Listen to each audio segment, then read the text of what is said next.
Hey everybody, Rainmaker back with you. Aloha! We are going to Hawaii. We got Big Sky Guy on the line with me. Eric, how you doing today, my man? I'm doing good, man. Hoping to come back strong. Yeah, struggled a couple days here, last couple picks, but hey, we go back at it. This is what we do. You're not just gonna just take it in the chin and just go, oh shucks. All right, we're headed to Hawaii. We got Fresno, we got SMU. And we got a big discrepancy in numbers here. Obviously, right down from the coaching. I mean, we all know Pat Hill left, and they bring in Coach D. What do you think of Coach D and all he brings to the table over there for Fresno now, man?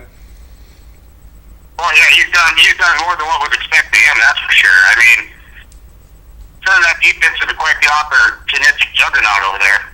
Yeah, I mean, throwing Philip Thomas, got the Defensive Player of the Year in the backfield, but going for the Thorpe Award, too. I mean, he's got that Steeler combination. He works with Dick LeBeau. Guy knows a lot about defense. He does. He really does. He loves that zone blitz style that, you see a lot in the NFL, and it's created a lot of turnovers. 33 this year. Yeah. I mean, 35 sacks, 33 turnovers. They're going to bring it. I mean, they're going to bring it on defense, and we know this. All right, but really, let's start with these offenses, because what we're going to be touched on here, we got a 12 and a half point line. Fresno's favored by 12. We got a 59.5 on that total, and we're gonna take a few plays here, to be honest with you. All right, obviously we know with Fresno it all starts with Robbie Rouse. I mean, what doesn't this kid do, Eric? What doesn't Robbie Rouse do for this team?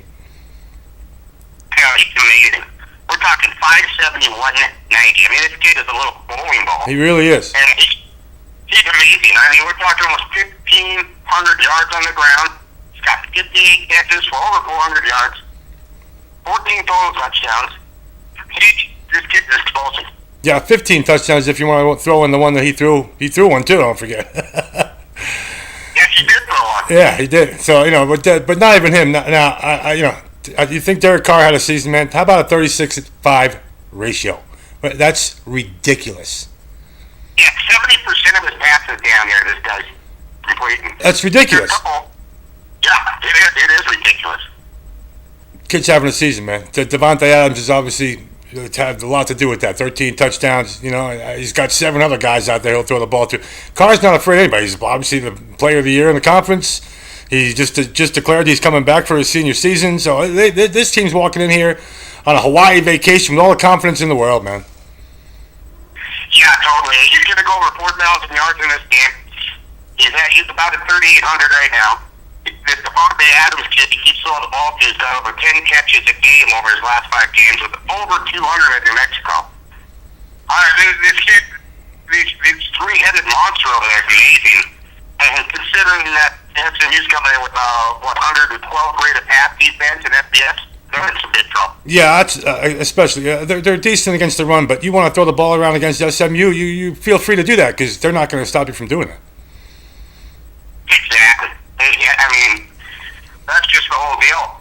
He's going to be throwing the ball down the field. He's going to be throwing the ball out in the flat. He's going to be throwing the ball all over the island. Yeah. I don't see how he's going to be able to keep up with him. Yeah, I mean, Honolulu, Kauai, Hawaii, Kapai, whatever pie you want to be throwing the ball to, he's going to be throwing the ball to. But, all right, we know SMU has Garrett Gilbert over there, transfer over from Texas. He didn't think he was going to be seeing playing time, so he wanted to at least stay in Texas. He picked SMU. They took him. Man, barely over 50% completion percentage at 14-13 ratio. All right, he didn't have an interception in his last 5 games. That's all well and good. But he didn't really do much to impress anybody anyway.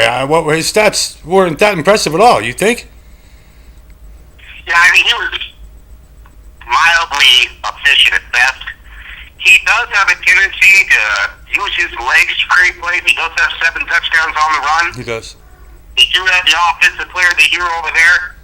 Conference USA Offensive Player of the Year, and Zach Ryan with three straight 1,000-yard rushing seasons. And he's only 1 touchdown shy of Eric Dickerson's record. Yeah. 47. I mean, so I can see them mustering up some offense. Yeah, they're definitely going to muster up some offense. I mean, there's no way that Fresno's defense is respectable. Obviously, we know all about bringing the coach in and what they've done. But to stop SMU completely, June Jones knows how to put some kind of... Now, you want to give him a couple weeks to prepare? He's going to come up with something to score some points. We're going to touch this total and we're going to take it over. 59.5. What if Fresno puts up 45 themselves, which is also why we're going to touch on this team total. The Fresno team total is 34.5. What if it's 28-14 halftime and we need one more simple touchdown that second half to hit this play? What? Then what? God.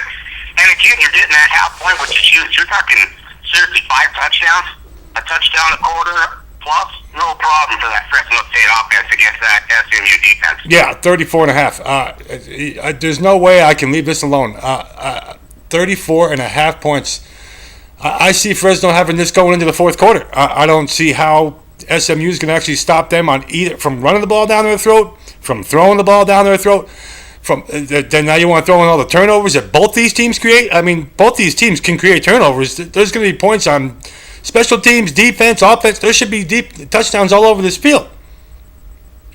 Yeah, I totally agree. I could see both teams actually starting with the short field 1 or 2 times at least in this ball game. And that really spells disaster for SMU when you're putting that offense out there for Fresno State. Yeah, I mean, SMU's, they got the Johnson boys catching some balls. They got Thompson and Holman, and then they got Line coming out of the backfield too. But, I mean, after that, SMU's limited, man. I don't know how they're going to be able to keep up with this Fresno team. I mean, 12.5 points. We don't like double-digit favorites. We don't really play them. But, I mean, if ever we were going to do it, tonight might be the night. I'm personally not going to play the 12.5. I just don't like it. It's just against everything I was born to go against. I'm a think dog kind of guy. We know this. But, that 12, and we're not having much success with these first half plays either. So I'm not going to take Fresno in that touchdown because with my luck, and like what happened with Boise today, up 8 and cruising along. There you go, boom, boom, man. There goes that play. That killed me today. But, man, we're going to take this over, and we're going to take this Fresno team total. I can't see what can stop us from taking both these plays. Yeah, I think those are the 2 plays to take for sure. Yeah. I really do. For me, it's a no-brainer. You're getting that half point at 34.5. I can easily see them scoring 5 touchdowns. I personally think they're going to score 7 touchdowns or more. Yeah. Yeah, I agree. I mean, if it's 42-21, I don't think anyone out on this planet is going to be like, "Wow, I didn't see that coming." Really, you didn't see 42-21 coming? Where were you? Yeah. The only thing that concerns me about this over is we're going to need to get the points on SMU, and like you said, I think June Jones is going to find a way to get the points. Yeah, you give him a couple of weeks to prepare. He's going to find a way to get 2 touchdowns, 17 at the very worst. I mean, man, I see SMU doing their part to get this over, Eric. I don't see why we can't just take this over and take Fresno State to do most of the damage here. I totally agree. That's definitely the 2 plays I'm most comfortable with. Those are the 2 plays I'd like to stake a reputation on.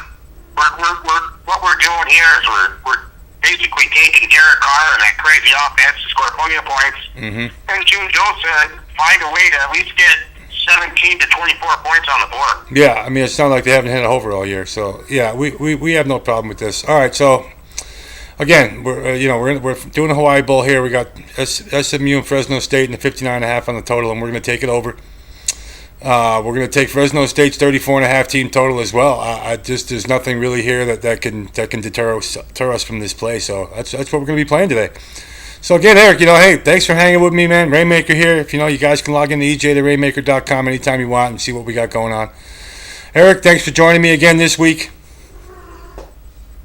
Yeah, it's always a pleasure to be here, Rainmaker. Let's just get back on a roll here. Let's make some people some money. I like this game. I really like our chances here. Let's go out and get a couple of win-wins here. I agree, man. All right, guys. Hey, everybody, thanks for hanging out with us and enjoying the bowl games. Hopefully we can bring you some more winners over the course of the next few weeks leading up to the championship game. So thanks for checking us out, and we'll see you guys soon. Take care now. Aloha.